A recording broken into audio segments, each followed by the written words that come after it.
Imagine holding an ordinary apple, something we see every day. But today, we're not just looking at fruit. We're holding a container of hidden molecules waiting to transform. Inside this simple apple are sugar, acids, and aromatic compounds that can be rearranged and reborn through the power of chemistry.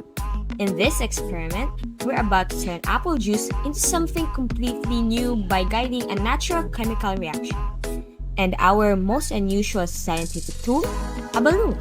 Yes, an ordinary balloon that will rise, expand, and act as a silent storyteller, revealing the invisible gases created inside the bottle.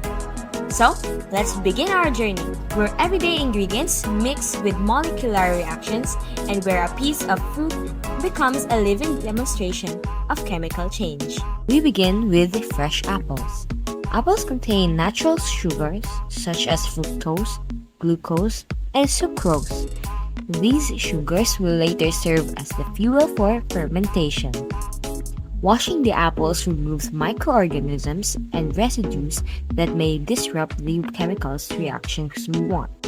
When we crush or blend the apples, cell walls break and release juice.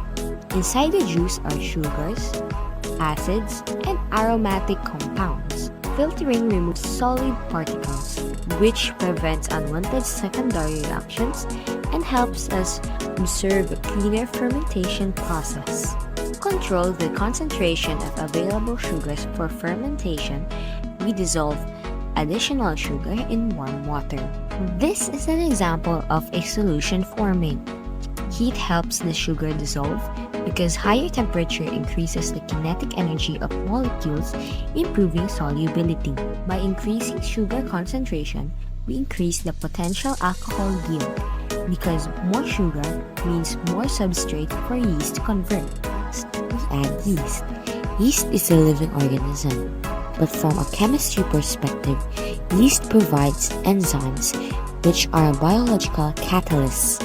The key enzyme is zymase, which helps carry out a biochemical reaction C6H12O6 to 2C2H5OH plus 2COO. To observe fermentation visually, we seal the bottle with a balloon. As carbon dioxide warms, pressure builds and the balloon inflates. This balloon acts as a simple one-way system. It keeps oxygen and contaminants out while letting carbon dioxide escape. If oxygen entered freely, the reaction could shift to oxidation instead of fermentation. As the balloon grows, it becomes direct evidence of gas formation, a hallmark of chemical reaction.